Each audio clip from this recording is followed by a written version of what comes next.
Dans cet ouvrage que je viens de vous présenter, qui est en 90, il y a plus de 30 ans, je fais un éloge de l'erreur.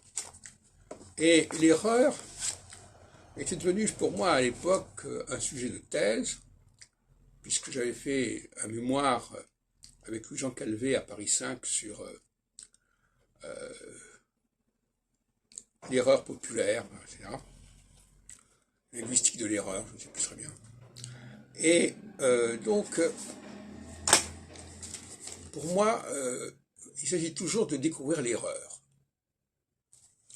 Il y a toujours des confusions qui sont faites. Et à mon avis, la recherche, c'est toujours la recherche de l'erreur. Et il y a les gens qui sont capables, alors on pourrait presque parler d'un quotient intellectuel, quotient de capacité à détecter l'erreur. L'erreur dans les discours, l'erreur dans les analyses, l'erreur dans l'implantation. Et d'ailleurs, tout à l'heure, je parlais d'un dictionnaire. Je me demande si on ne pourrait pas l'appeler ça le dictionnaire des erreurs. Il y a une façon classique, les erreurs populaires, qui sont aussi des supercheries, qui sont aussi des contrefaçons, qui sont aussi des confusions. Par exemple, récemment, j'ai fait un texte sur l'erreur dans l'Épiphanie. L'erreur de croire que le nom de Yahvé est prononcé par Yahvé dans le livre 3 de l'Exode, alors qu'il n'est prononcé que dans le livre 6, par exemple. Moi, j'ai pas mal de détection d'erreurs, de signalisation d'erreurs à mon actif, et je pense que quelqu'un qui n'est pas capable de détecter des erreurs, il y a un problème, il y a un plafond.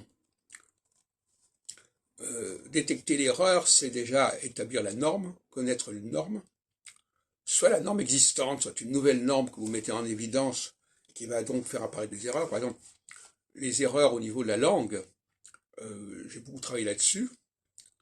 Récemment, par exemple, pour vous illustrer, la question du O et du on. Alors, ça c'est encore ce qu'on appelle lever un lièvre.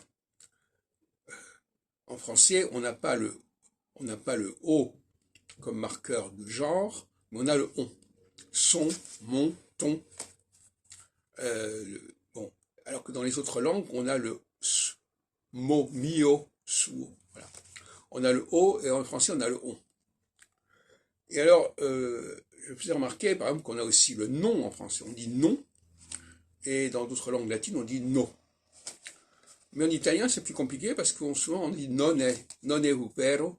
On a le N qui survit, j'allais dire, oui.